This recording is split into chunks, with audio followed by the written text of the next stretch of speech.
What's up, fellas? It's great to see you, and as always, I'm glad that you're here. In today's video, we're going to talk a little bit about style mistakes that I see older guys make when they're trying to dress a little more youthful. Here's a quote that I recently read from a French writer, Victor Hugo. 40 is the old age of youth, and 50 is the youth of old age. Guys, this is going to be an interesting one. Stay tuned.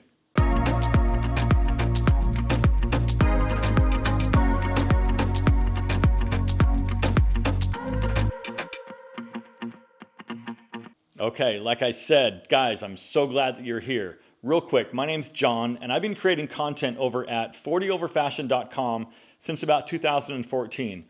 I talk about men's lifestyle topics that's geared towards that 40-something guy who wants to look better and feel more confident. So this video comes from a comment that was left on one of my previous videos where one of my subscribers asked me to address this issue. So personal style is absolutely subjective, and my personal taste may not match yours, and that's totally okay. So where is it written in stone that once we hit our 40s, we have to start wearing corduroy, tweed, and cardigan sweaters? Well, actually, I'm a huge fan of cardigan sweaters, but they have to fit really well.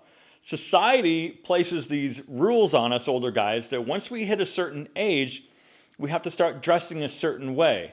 However, I'm 100% in the camp of trying to maintain a youthful edge with the clothing that I wear, but also understanding where the boundaries are and what's no longer appropriate. Because nobody wants to be that guy that just looks like he's trying way too hard.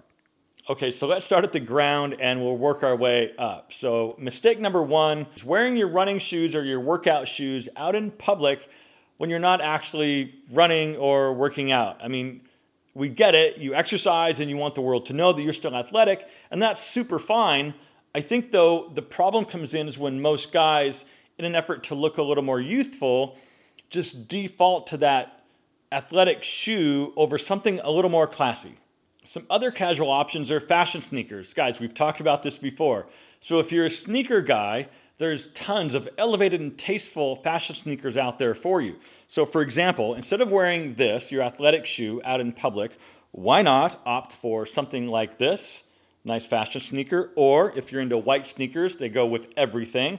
Something nice and streamlined, simple and classic like this. Or even something in a sleek, stylish black and white. Also, driving mocks and loafers are two more options for you that are still casual and comfortable. And it should go without saying that flip-flops and sandals out in public are bad. However, I still see it all the time, especially in Southern California.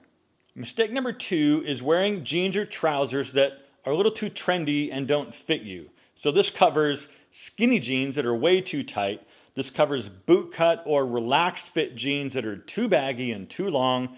This also covers heavily distressed, destroyed jeans with rips everywhere. Now, this is where I sort of teeter on that line a little bit. I mean, like I said before, I do try to maintain a youthful edge with the clothing that I wear, but I also don't cross my self-imposed boundary of what's appropriate. However, I do experiment and I try some things other guys may not. Since I do spend a lot of time here in the style space, I do create some opportunity for myself to try new things and experiment, and I'm absolutely not afraid to step outside the box. However, I still try to keep everything classy.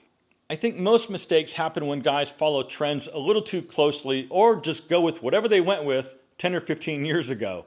Skin tight, skinny jeans or baggy anything won't look good on you. Keep your pant legs slim, not skin tight, and tapered down to your foot. Also keep the hem at about your ankle. Bunching or puddling jeans down at your foot doesn't fly. So mistake number three is wearing the wrong shirt. So graphic t-shirts with big branding logos, slogans, and cartoon characters all over them are no longer appropriate. Instead, try simple, solid colors. And since we're on the subject of t-shirts, like nobody wants to see your chest hair creeping out of like a big V-neck or some giant scoop neck t-shirt either. As for your button-down shirts, so they shouldn't be big and baggy, and you should not wear your dress shirts untucked. So I wrote about this before, guys. I'm okay with the untucked look, but not all dress shirts are meant to be worn untucked. So dress shirts inherently, by design, have longer tails and they're meant to be worn tucked in. So they look really goofy when you wear these shirts untucked, and it kind of makes you look like you're wearing a little dress. So shirt tails shouldn't hang below about mid-crotch when you wear them untucked. And I would also try to stay away from like super busy, bold patterns that can kind of make you look like a clown. Here's another thing, guys. So unfortunately, our bodies start to change a little bit once we hit a certain age. So if you find yourself buying shirts or clothing and you're having to size up a little bit to accommodate your barrel chest or maybe a spare tire, finding a good tailor will benefit you more than you can imagine. What they can do is nip and tuck all the fabric that's billowing and create a shirt for you that looks like it was custom made for your body.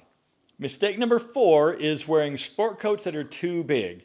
So a really popular and classy look for guys is going with like a dark denim, brown brogues, and a sport coat. It's a fantastic, classy, smart casual date night outfit. The problem is that this look can go sideways real quick. If you're noticing a trend here, it's fit. Fit is king. Everything should fit your body type. If the fit is off, it can ruin an otherwise well thought out outfit. So when wearing a sport coat, you should see about a ½ inch of sleeve cuff with your arms straight down to your sides. If your sleeves on your sport coat are too long, take it to a tailor and have the sleeves brought up.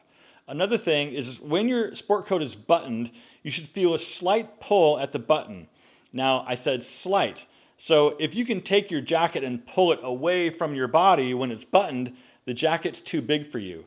If you have a jacket that fits well in the shoulders, but maybe is a little too loose or too tight in the body, take that jacket to a tailor. They can take the sides in or let the sides out and make it perfect. Guys, real quick before I get into number 5, if you like men's lifestyle content like this and you want to see more from me, please hit that subscribe button because it really does make a difference. I'd love to have you guys hang out. All right, so mistake number 5 is trying to dress like you're still 25. Look around a little bit. Do you see 20-somethings wearing the same things you are? Is the music at the stores that you shop at getting a little too loud? And are the sales associates in those stores, are they kind of like teenagers? If so, chances are you need a better place to shop. Stick with the classics and make sure the fit is on point. Guys, feel free to leave me a comment. Let me know some mistakes that you see. And if you'd like me to maybe take a deeper dive into this subject in another video, let me know, guys. I'd love to hear from you. Again, thanks so much for being here, and I'll see you in the next video.